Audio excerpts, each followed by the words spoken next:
Hi, my name is Brooke, and I'm with the United Spinal Association Pathways to Employment program.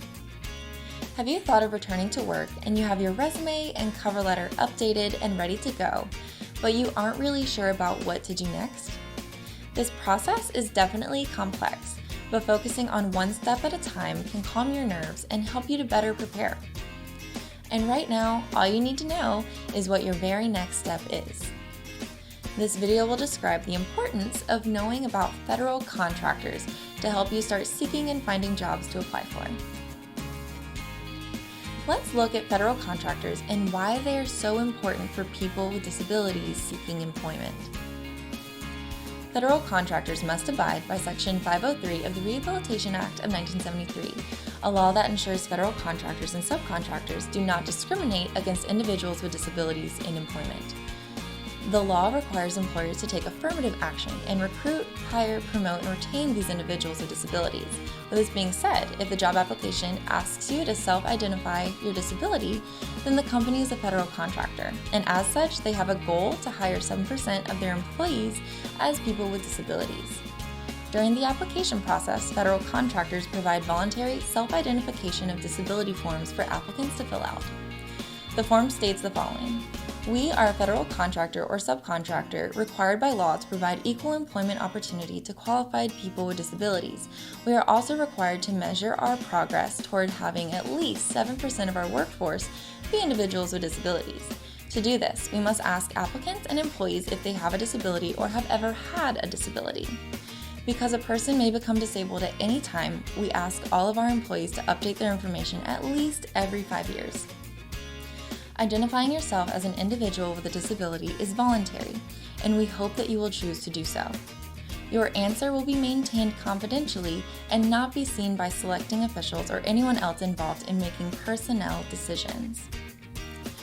Completing the form will not negatively impact you in any way, regardless of whether you have self-identified in the past.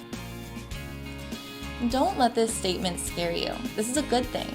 They want you and they're looking for you because they need to hit their 7% goal. The form then proceeds to explain what conditions are defined as a disability and then gives the applicant the freedom to self-identify or not.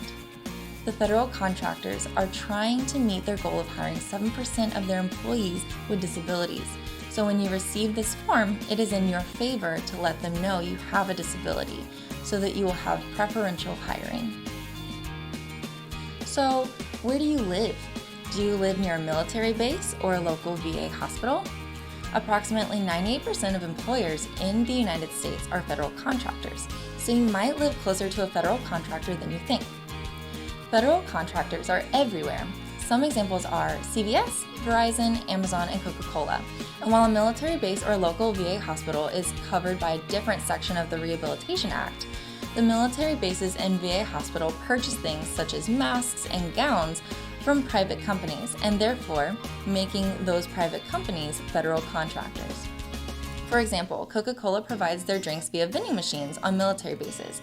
Food services like Subway may provide food at a hospital on a base, and a gift shop could be contracted out at a VA hospital. Even a little power company in a small town could be a federal contractor because they sell power to places like the post office, which is a part of the federal government. Another example of a federal contractor is an insurance company that provides insurance to federal government employees. For example, maybe Blue Cross Blue Shield sells insurance to federal employees, and they have a call center where you could apply to. Federal contractors are constantly looking for individuals with disabilities to hire so they can meet their 7% goal. So do your research on the companies around where you live. You may have more opportunities than you think. That's it for today. Thank you so much for tuning in to United Spinal's Pathways to Employment program. We are here to help you return to work.